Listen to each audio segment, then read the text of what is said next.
Ned, a father of two, finds it especially tough to put Ethan to bed. The kid is afraid of thieves who might break into their house, but Ned knows that much harder tasks are awaiting him starting tomorrow. The next morning, during breakfast, Jonah, Ned's oldest son, brings forward the subject of him going to a prom. He knows that his father is reluctant to let him go since college kids are going to be there and Jonah isn't old enough to go on such events yet. But all Jonah wants is to befriend people like him.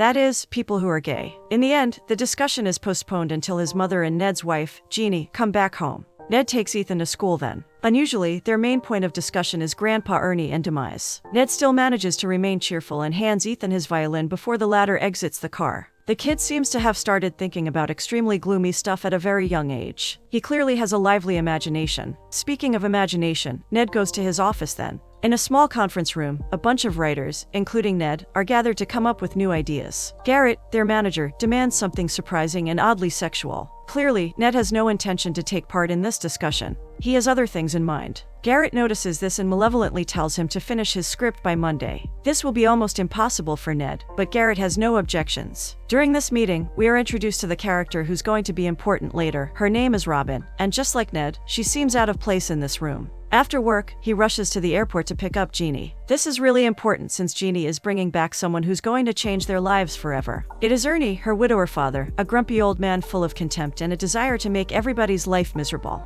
He is an old man full of various physical conditions and temper tantrums. After going through tiring traffic, Ned finally arrives at the airport and takes them home. Jeannie and he seem to have a wonderful, strong relationship. When they get home and when Ernie goes to sleep, she shares with Ned how much she regrets bringing her father here. She always hated him and thought that he was out of her life forever, but here he is, sleeping in Jonah's bed, snoring like a bear. As much as Ned would love to talk about her feelings at length, he has other matters to discuss, primarily the matter of Jonah going to the college prom. It is impossible for Jeannie to talk about it honestly, though, and in the end, because none of them can listen to each other, both matters remain unsolved. Jeannie takes Ethan from school then, and the kid is extremely happy to see his mother. Though he cannot help but talk about his gloomy, terrifying dream about his mother getting into an accident. During dinner, everybody's problems are vigorously put forward and dumped on the table. Jonah complains about prom, Ethan complains about his food, Ned complains about his boss and his tight schedule, and finally, Ernie complains about his irritable bowel syndrome and a terrible temper tantrum. It truly is depressing to see Jeannie in the middle of this. That night, Ned looks into Jonah's room and sees him chatting with somebody. Ned is worried about his oldest son.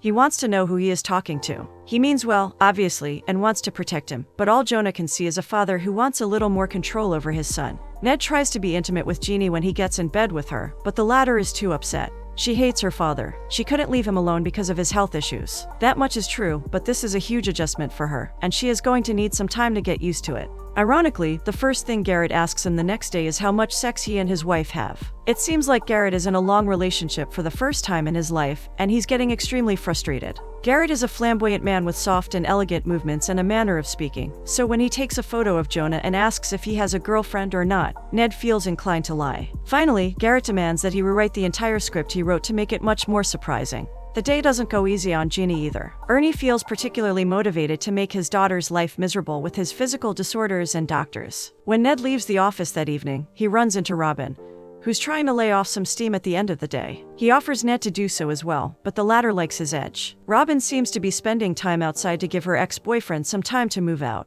She asks Ned about his relationship then and is taken aback after hearing that he has been with Jeannie for over 19 years. This is quite an accomplishment in the dating business. Ned, for some reason, feels inclined to share some of his struggles with Robin. He tells her about Ernie and receives the praise he so desires. Robin seems to think that taking care of your partner's father gives you an advantage over your spouse. It's something like a free get-out-of-jail card. Ned's eyes cannot help but follow Robin as she walks away in the end. Going into bed that night, Jeannie rains a cascade of her troubles on Ned, but the latter doesn't seem to discuss it at length. It seems like all he cares about is getting his dose of affection from his wife, but Jeannie then says something that startles him. She told Jonah he could go to the prom. Ned thought he and Jeannie would confront their son about this prom thing together, so he's upset. Before he loses the argument, however, Ernie calls for help from the other room, and Jeannie goes for help. The next day, while Jeannie runs through hospital corridors, Ned is confronted with Garrett's most recent life issues. Namely, his boyfriend, who recently got divorced, wants to bring his son to Garrett's. He wants the two to bond, and Garrett is extremely anxious about their meeting. Furthermore, that day, Ned realizes that he has a strong opponent in his team. It's Brian, their newest writer on the show.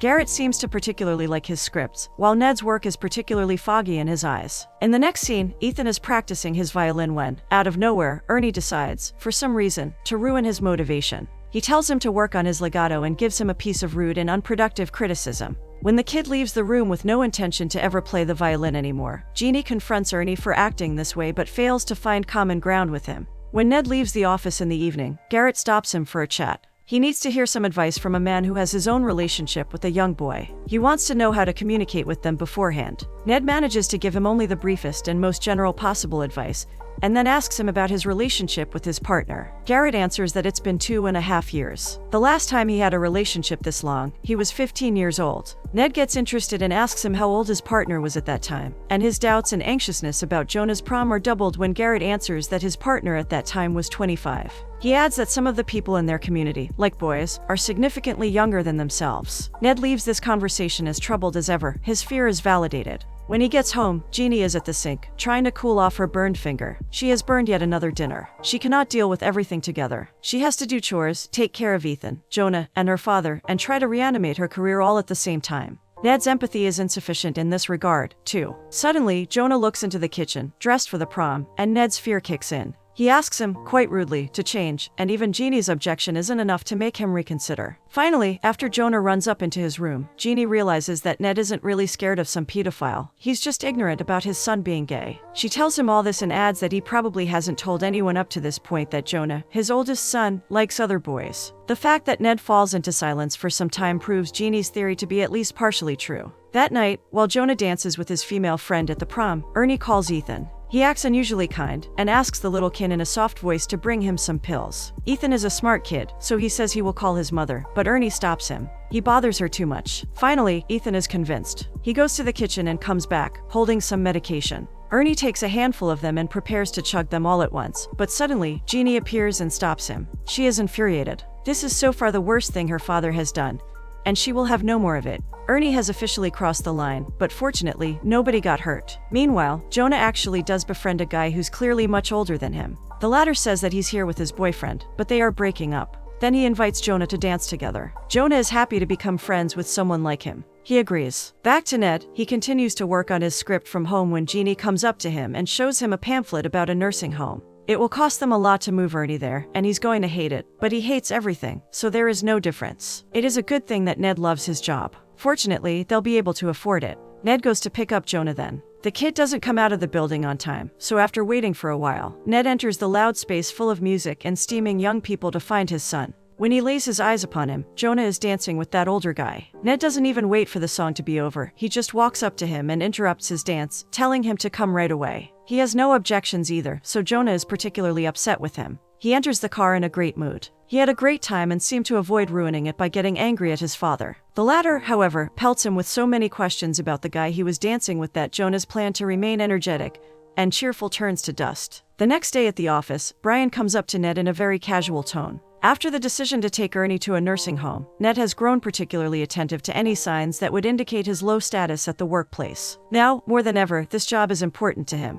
And naturally, he grows to hate Brian even more. Meanwhile, Jeannie has to go to Ethan's violin concert. She cannot leave Ernie alone because of his recent actions, so she enters his room to dress him up. Ernie is having quite an unusual dream at this point. He's part of a jazz band, playing drums enthusiastically. When he's woken up, he asks to be left alone in the house and swears he won't do anything to Jeannie believes him and walks away, but just before she shuts the door behind her, she turns around and sees a pot full of unfulfilled dreams in the place of his father. For some reason, she finds herself feeling a glimpse of strong empathy towards his wicked father. In the next scene, Garrett critiques Ned's script in front of the whole group. Then he pairs him with Robin, hoping that the latter will manage to turn Ned's lousy and boring writing around. Ned couldn't even have thought of a worse outcome, but the main thing is that he's not getting fired. When the two leave the conference room, Robin offers to write at her place. She has a method of working that eliminates every chance to get a creative block, and Ned seems to be unable to resist this woman. And as Ernie decides to break his promise, Ned enters Robin's apartment when he receives a call from Jeannie. She's at Ethan's concert and is waiting for him to get there. Ned truly forgot. He explains that Garrett hated his script, and he has to work late.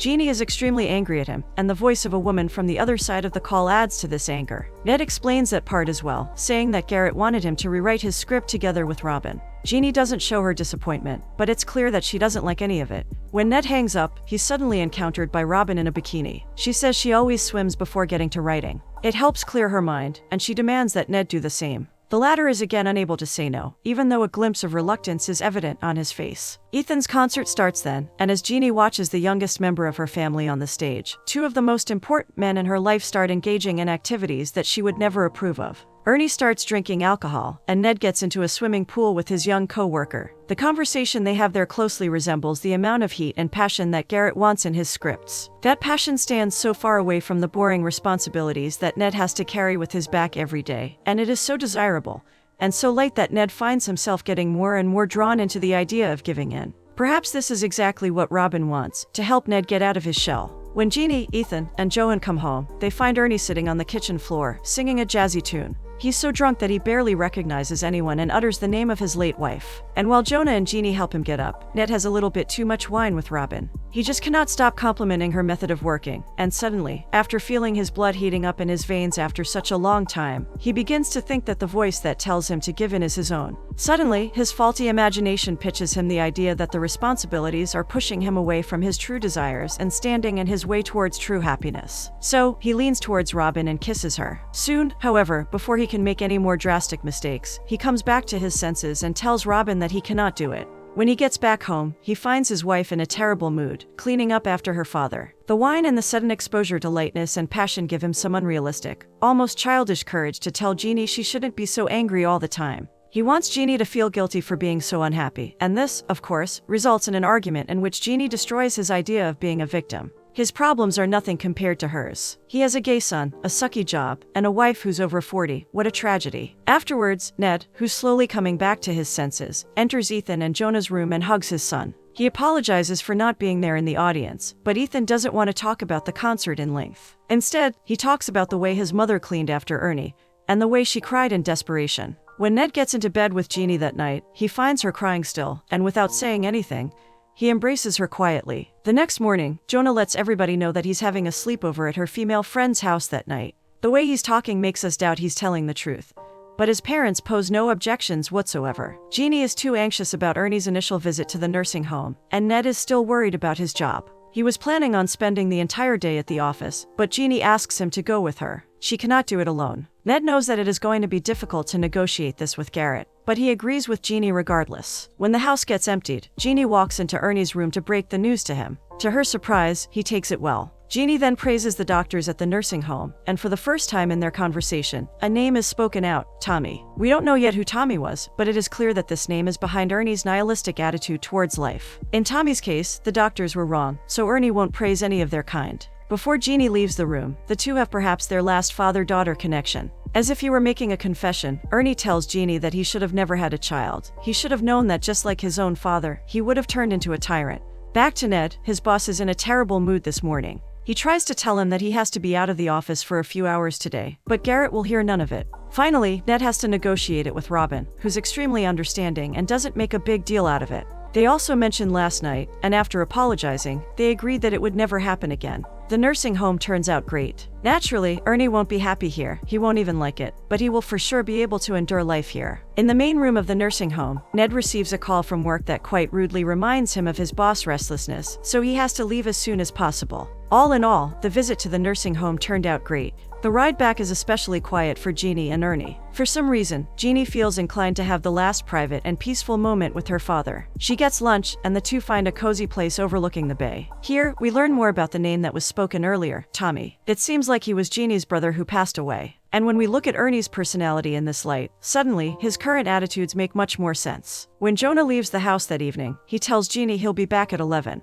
Everyone knows he is going to his female friend's house, but when he exits through the door, he sneaks into someone else's car, and this someone else is the older guy Jonah met at the prom. The latter takes Jonah to a similar but much more steaming party, and while Jonah looks around awkwardly, his father is getting stoned together with Robin. Together, they discuss the advantages of thinking outside the box when Jeannie calls. He tells Ned that Ernie is having an anxiety attack and asks him to pick Jonah up if he can. Ned's answer, however, indicates that he probably cannot. Then Jeannie starts telling Ned about her day, but the latter says something so loose and offending that all the desire to talk to her husband is destroyed in Jeannie's heart. And when Jonah and that guy start dancing, Ned and Robin change their substance of just like their topic of conversation. Now they talk about the advantages of losing control. Jeannie likes to maintain this illusion of stability, so when he sees a woman, filled with passion, calling him out to get loose and forget about responsibilities, to just have fun until his life is over, he weakly yields to the urge to follow her. And so, now he is cheating on his wife. Back to Jonah, the thing that Ned feared the most is becoming a reality. The guy kisses Jonah, who's clearly unable to say no or understand that something wrong is happening. Jonah is just frozen by the significance of the moment, and even though a part of him is definitely trying to resist, he follows the guy to the restroom. There, his older companion takes out some pills and tells Jonah to take some. Here, Jonah finally says no. The older guy tries to use his naivete again, but when he realizes that talking won't go on anymore, he takes one pill himself and starts kissing Jonah violently. Meanwhile, it's already over 11, so Jeannie calls Jonah's friend's house, and, to her surprise, finds out that Jonah lied about going there. She hears a loud grunting afterwards and rushes to Ernie's room, where the latter is having a heart attack. Jeannie has to call an ambulance. As all of this is happening, Ned is having fun with Robin in her pool when some guy suddenly appears behind them. He seems to be Robin's ex who sneaked inside to talk to Robin about something. Based on what he's saying, Ned isn't the first guy from the office he saw in this pool. He calls Robin a bunch of demeaning words as Ned tries to leave the two alone. The ex-boyfriend jumps into the water then and attacks him. And after a few seconds of chaos, everything ends with Ned's swollen eye and Robin and her ex leaving the pool together to talk. In the next scene, Ned appears in the hospital, where Jeannie and Ethan are waiting for doctors to come out with news. Ned is back to his life full of responsibilities, and he is needed here. However, he still seems bitter about it all, and Jeannie is clearly catching all of this from her point of view. She probably already knows about the cheating. We go back to Jonah now and see him storming out of the club. The guy is chasing him, but Jonah is strongly resisting him as he leaves the party. And as the doctor tells Ned and Jeannie that the patient has a maximum of 2 months left to live, he calls his father to ask him to pick him up.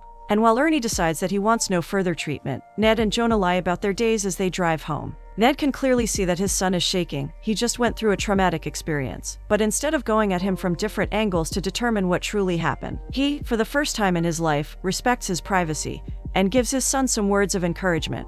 The next day at the office, he feels a significant wave of change inside of him. Suddenly, as his colleagues discuss what the next most shocking masochistic plotline would be, Ned meets his threshold of endurance and lets everybody know what he truly feels about his job and about their TV show. Surprisingly, before leaving, he utters the truth about what happened to his eye. Robin follows him outside, scolding him for his actions. She thought that fun was what Ned needed. A few days later, Ned thought the same, but it all proved to be terribly wrong. He is met with an improvised private jam session when he gets home. He is invited to join in when he steps inside and starts dancing with his wife. He feels as close to Jeannie as ever, but his moment of sudden and very delicate intimacy is quickly interrupted by Ernie. The latter gets a sense of unusual loneliness and asks to be taken to his bed. Ernie and Jeannie have a true father-daughter moment in the next scene. As Jeannie warms his feet with her hands, the sorrow that was getting collected inside Ernie's heart starts pouring out. He lets himself share his pain, and he feels almost enlightened. Now, when his regrets and sadness are taken care of, he can genuinely tell Jeannie that he's proud of her. That night, Jeannie, who is clearly inspired by this moment, decides to get closer to Ned. She tells him that their marriage is tough, but it's obvious that they are at least doing something right.